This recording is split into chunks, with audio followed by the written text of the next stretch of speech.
Oke, selamat pagi para sedulur YouTube saya dimanapun berada. Bertemu lagi dengan saya Agung. Di pagi hari ini seperti biasa saya pengen ngajak para sedulur saya di YouTube untuk ngobrol tentang diabetes mellitus atau kencing manis.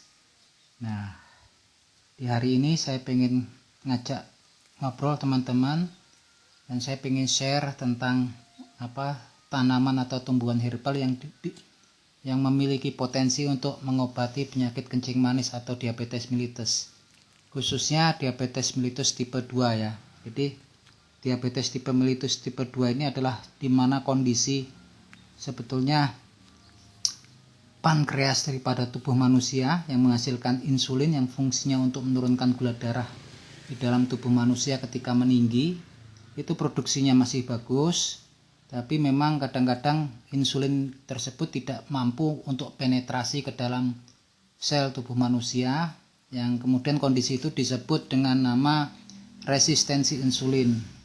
Setelah saya banyak baca literatur, ternyata salah satu yang menyebabkan gangguan untuk pada diabetes tipe 2 khususnya, selain resistensi insulin, juga adalah di mana adanya pengerusakan pankreas yang disebabkan oleh agresi atau serangan dari sel imun tubuh kita ya, yang kalau sekarang populernya disebut dengan sebutan autoimun. Jadi ternyata hampir sebagian besar penderita diabetes yang terjadi sekarang adalah akibat respon dari imun tubuhnya sendiri yang menyerang sel beta Langerhans di pankreas, yang fungsinya sendiri sel beta Langerhans ini untuk menghasilkan insulin dalam jumlah yang cukup ya. Nah, untuk fase-fase awal itu kerusakannya belum parah, dan itu biasanya udah masuk dalam klasifikasi diabetes tipe 2 ya.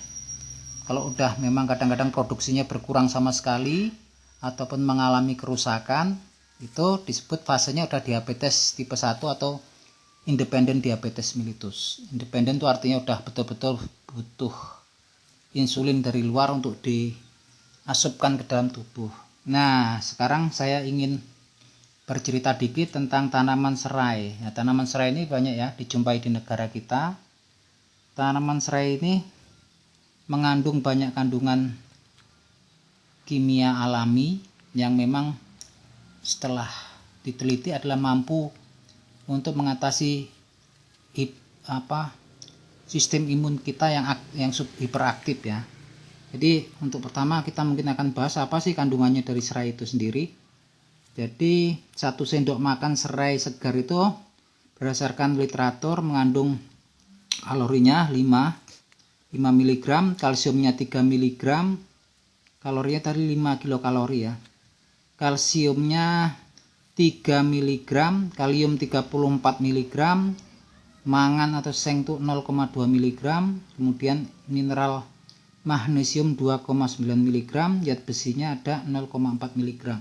Jadi lumayan komplit ya. Untuk serai kalorinya cuma kecil, 5 kalori, dan mengandung banyak mineral di sini ya. Ternyata ya ada kalsium, kalium, mangan, magnesium sama zat besi. Selain itu juga ternyata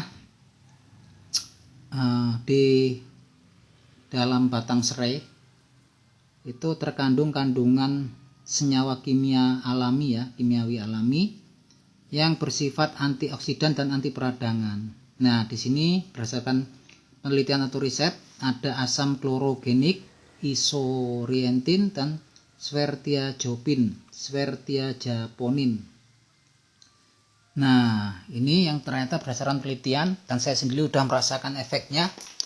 Jadi kalau untuk penderita diabetes mellitus yang mengalami gangguan sistem autoimun, ini bagus sekali ya, karena ini akan bisa menekan sistem imun tubuh kita yang hipersensitif ya, yang betul-betul hiperaktif.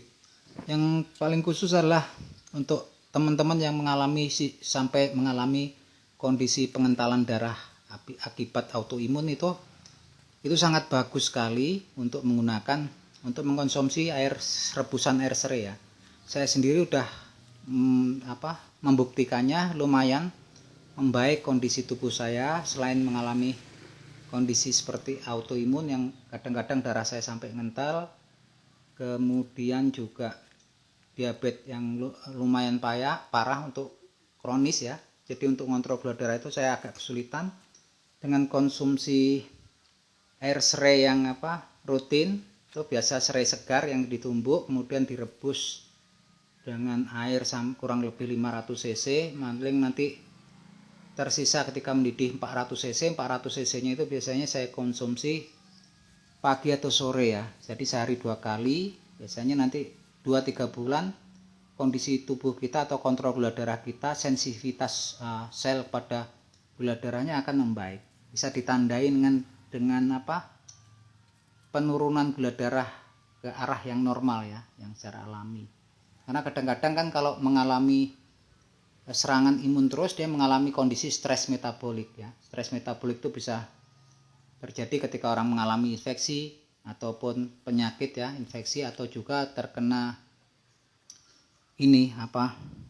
stres metabolik, penyakit tertentu. Ketika kita mengalami infeksi sakit tenggorokan itu mengalami stres metabolik. Juga bisa karena diakibatkan sistem imun kita yang tinggi ya. Oke, gitu aja. Semoga pengalaman saya ini bisa bermanfaat buat semua teman-teman di rumah.